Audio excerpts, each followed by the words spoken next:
The day on which Najla opened an account on Facebook was the turning point in her life. It became the only thing that she spent her time on, and her favorite website on which she spent extensive time and wasn't aware of any of her surroundings, especially her father, who was crippled and wanted to see her all the time, but she didn't visit him. Despite that, her room was right next to his room. Just like she never had the time to help her mother for anything or spend time with her or her younger brother, she became as a stranger in her own house.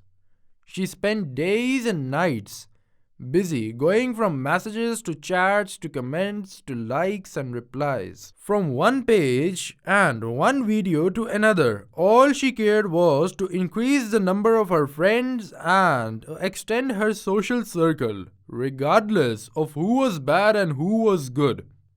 She was addicted to staying up all night, chatting with her friends and following their news until the muezzin called for the morning prayer. It was at that time that she felt sleepy and that Satan made her bed attractive for her and she fell asleep. In the morning, she wasn't able to go to the university and the situation worsened to a point where she left her university altogether. She was in such a condition, and one day there was ruckus in the house, but she paid no heed. She only became attentive after her mother fell on the floor and shouted, "Your father has died." The news of her father was like a thunder for her mother, but Najla's shock was even stronger than that. Her feeling of guilty wasn't going away because it had been 1 year and she never thought of opening the door of her father's room to see him, where she had postponed seeing him until it was too late and the father left without seeing her. Najla got up from her computer and kissed the forehead of her mother. She wept with her mother and the pain and dejection were aligning her heart.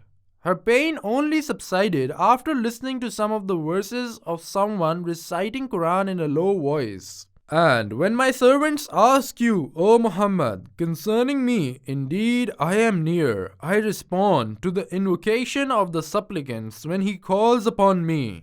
So let them respond to me by obedience and believe in me that they may be rightly guided." At that time, she prayed to Allah to forgive her for her negligence in her behavior towards her parents and her brother and for the prayers which she had missed.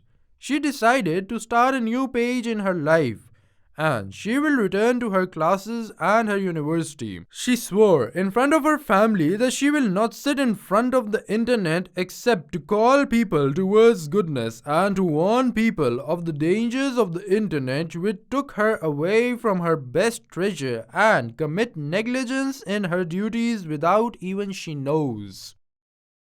وسارعوا إلى مغفرة من ربكم وجنة عرضها السماوات والأرض أعدت للمتقين الذين ينفقون في السراء والضراء والكاظمين الغيظ والعافين عن الناس والله يحب المحسنين والذين إذا فعلوا فاحشة أو ظلموا أنفسهم ذكروا الله فاستغفروا لذنوبهم ومن يغفر الذنوب إلا الله ولم يصروا على ما فعلوا وهم يعلمون أولئك جزاؤهم مغفرة من ربهم وجنات تجري من تحتها الأنهار خالدين فيها ونعم أجر العاملين.